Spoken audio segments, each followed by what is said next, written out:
Okey.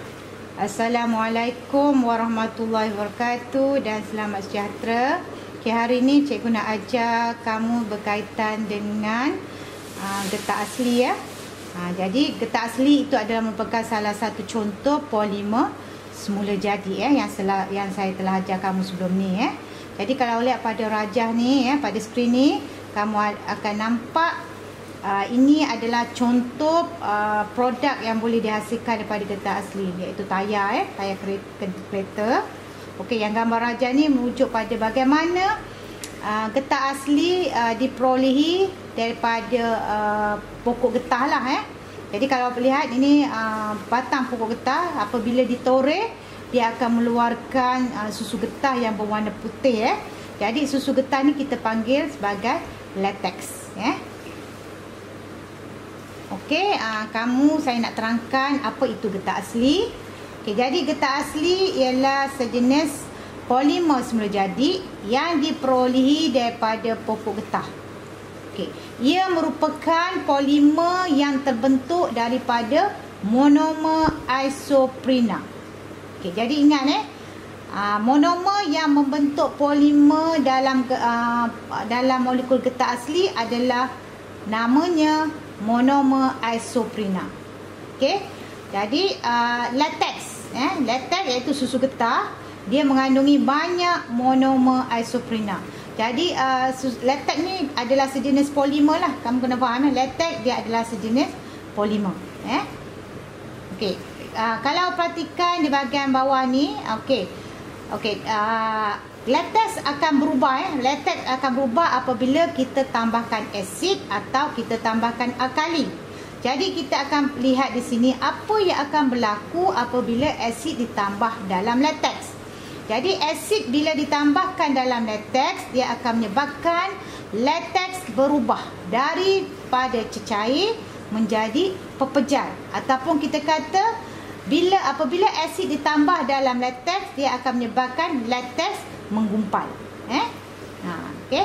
Manakala apabila alkali ditambahkan ke dalam latex, dia akan mencegah latex bergumpal. Bermaksud bila awak tambahkan alkali, dia boleh mengekalkan latex dalam keadaan cecair. Jadi maknanya alkali tadi boleh mencegah penggumpalan latex daripada berlaku. Maksudnya kalau katakan kamu nak eksport latex tadi dalam bentuk cecair, maka kita perlu tambahkan alkali dalam latex supaya latex tadi kekal dalam keadaan cecair Okey. Di sini awak kena faham juga latex walaupun kamu tak tambahkan asid, proses penggumpalan masih lagi akan berlaku disebabkan oleh tindakan bakteria. Okey, bakteria tu boleh datang daripada udara, daripada bekas yang kita letakkan latex Jadi tindakan bakteria terhadap latex akan menghasilkan asid yang menyebabkan latex tadi menggumpal. Cuma proses di sini dia lambatlah. Kalau kamu tambahkan asid, proses penggumpalan tu akan berlaku lebih cepat Okey. Jadi awak faham di sini getah asli dia adalah merupakan sejenis polimer Jadi maknanya dia melibatkan gabungan monomer iaitu gabungan isoprena. Maka proses di situ melibatkan proses pempolimeran lah. Okey, kita lihat yang berikutnya apa dia sifat getah asli. Okey, sifat getah asli yang pertama, dia lembut dan kenyal. Okey, lembut ni maknanya bila awak tekan tu maknanya dia boleh rasa macam awak boleh tekan macam sponge tu, rasa lembut kan. Macam tu maksudnya dia lembut. Dan kenyal ni maksudnya bila awak regangkan dia boleh meregang, dan bila awak lepaskan dia boleh balik ke panjang asal itu maksud kenyal lah.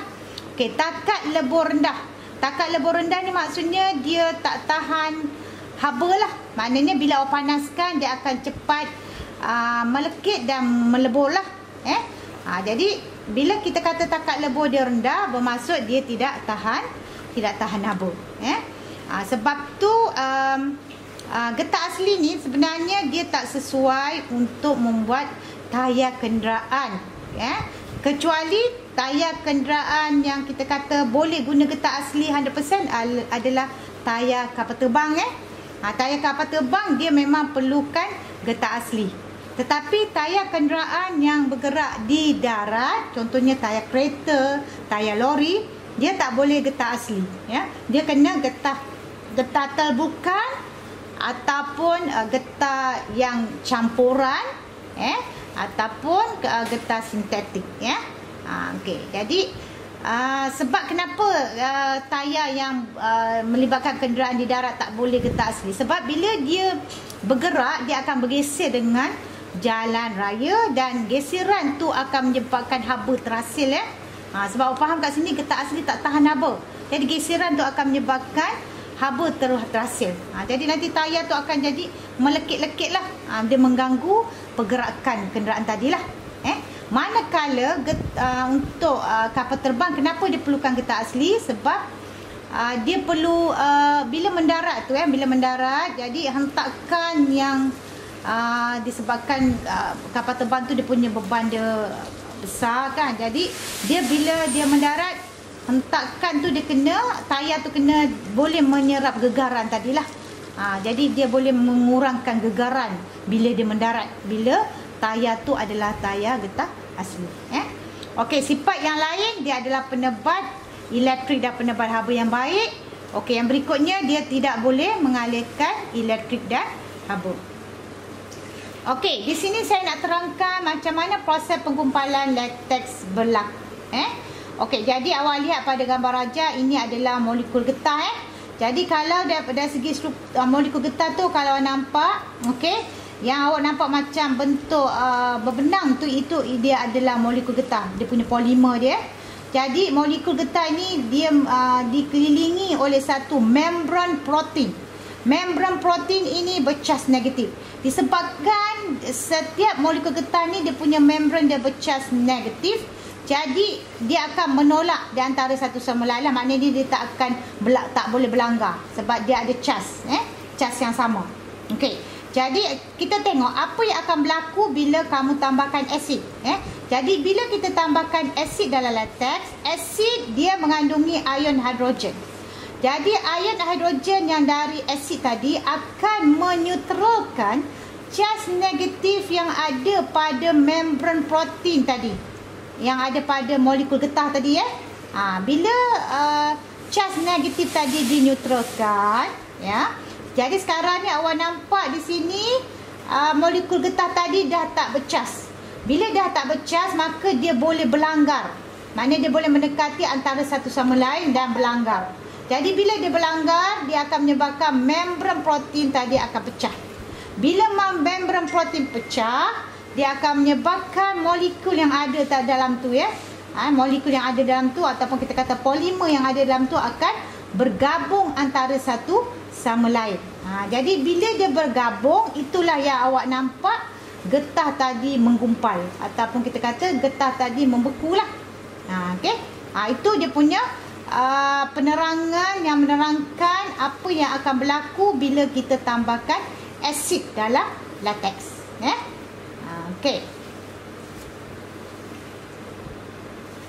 Okey, yang ini pula saya nak terangkan proses pencegahan penggumpalan lateks. Jadi kamu dah faham kan? Kalau kamu nak cegahkan penggumpalan lateks, kita akan tambahkan alkali. Okey, apabila alkali ditambahkan ke dalam lateks, okey, dalam alkali ada ion hidroksida. Ion hidroksida ini dia bercas negatif, ya. Jadi ion hidroksida ini akan menyutralkan cas positif yang dihasil yang ada pada asid yang terhasil daripada tindakan bakteria. Tadi saya dah disebutkan, maknanya asid akan terhasil disebabkan oleh tindakan bakteria. Jadi asid tadi boleh menyebabkan penggumpalan lateks, ya. Tetapi bila awak tambahkan alkali, ion hidroksida daripada alkali tadi akan menetralkan cas positif daripada asid yang terhasil pada tindakan bakteria tadi. Okey, dengan ini maknanya lateks tadi akan kekal dalam keadaan cecair lah, disebabkan maknanya asid tadi tidak menyutralkan cas negatif yang ada pada membran molekul getah tadi, ya. Maknanya dia akan kekal dalam keadaan cecair. Okey. Okey, saya nak terangkan yang berikutnya tentang getah terbukan. Getah terbukan. Okey, jadi getah terbukan tu adalah getah apa? Ya. Getah terbukan adalah getah yang terhasil daripada proses pembentukan rantai silang antara rantai polimer getah asli oleh atom sulfur. Okey, apa maksud dia? Kalau oleh pada rajah di bawah, okey, pembukanan adalah proses di mana getah asli akan dipanaskan. Maknanya getah asli akan dicampurkan dengan sulfur, ya, dan dipanaskan. Jadi bila dipanaskan, bermaksud getah asli tadi akan bertindak balas dengan sulfur untuk menghasilkan getah terbukan. Jadi kalau perhatikan dia punya struktur dia, yang ini adalah struktur molekul getah asli, ya. Maknanya dia tak ada rangkai silang antara polimer dia. Jadi yang nampak ni, ini kita kata polimer lah. Jadi tak ada rantai silang. Rantai silang ke rangkai silang samalah, ya. Selepas kamu lakukan proses pembukanan, iaitu kamu dah tambahkan dengan sulfur, sekarang struktur dia kalau nampak di sini, antara polimer tu ada rangkai silang atom sulfur, yang S tu adalah merupakan atom sulfur lah. Jadi rangkai silang antara polimer ni, ya, dia akan menghalang polimer ini daripada mudah menggelonsor. Maknanya dia tak mudah nak bergerak lah. Maknanya kalau kamu panaskan, dia tak mudah cair. Sebab apa dia tak mudah cair? Sebab dia ada rangkai silang yang memegang polimer tadi, ya. Dia kuat. Kalau kita kata kenapa getah terbuka lebih kuat?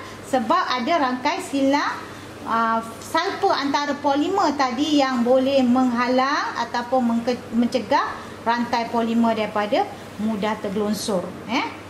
Tergelonsor tu maknanya polimer tadi bergerak lah. Jadi maknanya sifat getah terbuka, dia mengandungi rantai polimer mana yang tak mudah tergelonsor. Kenapa dia tak mudah tergelonsor? Sebab di antara polimer tadi ada rangkai silang atom sulfur tadi, ya. Okey, yang berikutnya kita akan lihat apa dia sifat-sifat getah terbuka. Okey, sifat dia kuat. Kuat. Maknanya dia tidak mudah, kalau contoh kalau saya kata tayar. Jadi kalau kita nak kata kuat, dia punya corak bunga dia tu tak mudah haus, kita kata, ya. Tahan lama,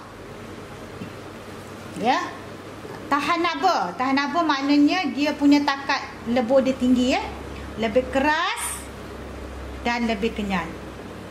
Okey, itu saja yang saya nak ajar berkaitan dengan getah asli. Sekian, terima kasih.